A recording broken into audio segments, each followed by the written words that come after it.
তরতাজা সব কিছু খেতেই কিন্তু অনেক বেশি ভালো লাগে। আজকে রান্না করব তরতাজা পুঁটি মাছ। আমি প্রথমে পুঁটি মাছগুলো ধুয়ে নিয়েছি, তারপর কয়েকটা আলু কেটে নিয়েছি। এখন এখানে আমি দিয়ে দেব পরিমাণ মতো সব ধরনের মশলা। প্রথমে আমি পেঁয়াজ কুচি, মরিচ কুচি এবং এখানে মরিচ গুঁড়া, হলুদ গুঁড়া, ধনিয়া গুঁড়া, লবণ এবং তেল দিয়ে দিয়েছি। এখন আমি হাত দিয়ে এটা ভালো করে মাখিয়ে নিব। এই তো মাখানো হয়ে গেলে এখানে আমি পরিমাণ মতো ঝোল দিয়ে দিব। এই ঝোলেই তরকারিটা সিদ্ধ হবে। এই তো এখানে আমি ঝোল দিয়ে এখন আমি এটা চুলায় বসিয়ে দিয়েছি। এটা বসিয়ে আমি ঢাকনা দিয়ে ঢেকে অপর একটা চুলায় আমি আরও কিছু পুঁটি মাছ রয়েছে ওগুলো আমি ভাজা করে নিব। পুঁটি মাছ ভাজা কিন্তু আমার অনেক বেশি ভালো লাগে। আমি কিন্তু পুঁটি মাছ ভাজাটা মচমচে বেশি পছন্দ করি।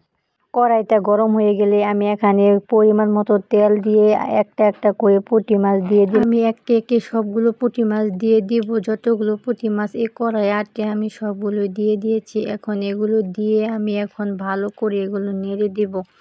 এগুলো আমি একটু মচমচা করে ভাজবো। পুঁটি মাছ কিন্তু মচমচা করে ভাজলেই অনেক বেশি ভালো লাগে। এই তো এখানে দেখেন এক পিঠ হয়ে গিয়েছে পুঁটি মাছের। এখন আমি এটা ভালো করে তেলটা ঘুরিয়ে দিচ্ছি। এখন একটা খুন্তির সাহায্যে আমি সবগুলো পুঁটি মাছকে উল্টিয়ে দিব, যাতে দুই পিঠে ভালো করে সিদ্ধ হয় এবং মচমচে করে ভাজা হয়। আমি একটু সময় নিয়ে পুঁটি মাছগুলো উল্টে পাল্টে ভেজে নিচ্ছি। এই তো দেখেন পুঁটি মাছের কালারটাও চেঞ্জ হয়ে গেছে। এখন পুঁটি মাছগুলো আমি তুলে নিব।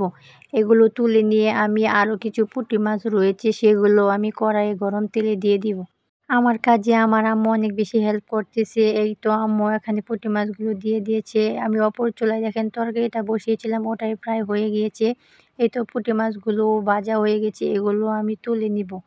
এগুলো তুলে নিয়ে আমি একটু পেঁয়াজও ভেজে নিচ্ছি। পুঁটি মাছ ভাজার সাথে পেঁয়াজ খেতে কিন্তু অনেক বেশি ভালো লাগে। এই তো পুঁটি মাছগুলো ভাজা হয়ে গিয়েছে, দেখেই কিন্তু খেতে মন চাচ্ছে। অনেক বেশি মজা হয়েছিল পুঁটি মাছ ভাজা। পুঁটি মাছগুলো ভেজে নেওয়ার পর আমি ওই কড়াইয়ে আরও একটা তরকারি বসিয়ে দিয়েছিলাম। ফ্রিজে অনেকগুলো গুঁড়া মাছ ছিল, ওইগুলো আমি ভালো করে চচ্চড়ি রান্না। যেহেতু কড়াইটা গরম ছিল আমি হাত দিয়ে মাখাতে পারি নাই, তাই একটি খুন্তির সাহায্যে আমি ভালো করে এপিঠ ওপিঠ উল্টিয়ে দিচ্ছি, যাতে মশলাটা ভালো করে তরকারির গায়ে মাখা মাখা হয়। এই তো এখন আমি পরিমাণ মতো ঝোল দিয়ে এই তরকারিটা রান্না করে নিব। এই তরকারির সাথে সাথে আমার অপর চুলায় কিন্তু আরেকটা তরকারিও বসানো হয়ে গিয়েছিল, ওই তরকারিটাও আমি নামিয়ে নিব। এই তো দেখেন ওই তরকারিটা দেখেন একটু ঝোল ঝোল রান্না করব, যেহেতু পুঁটি মাছগুলো অনেক বেশি তরতাজা ছিল।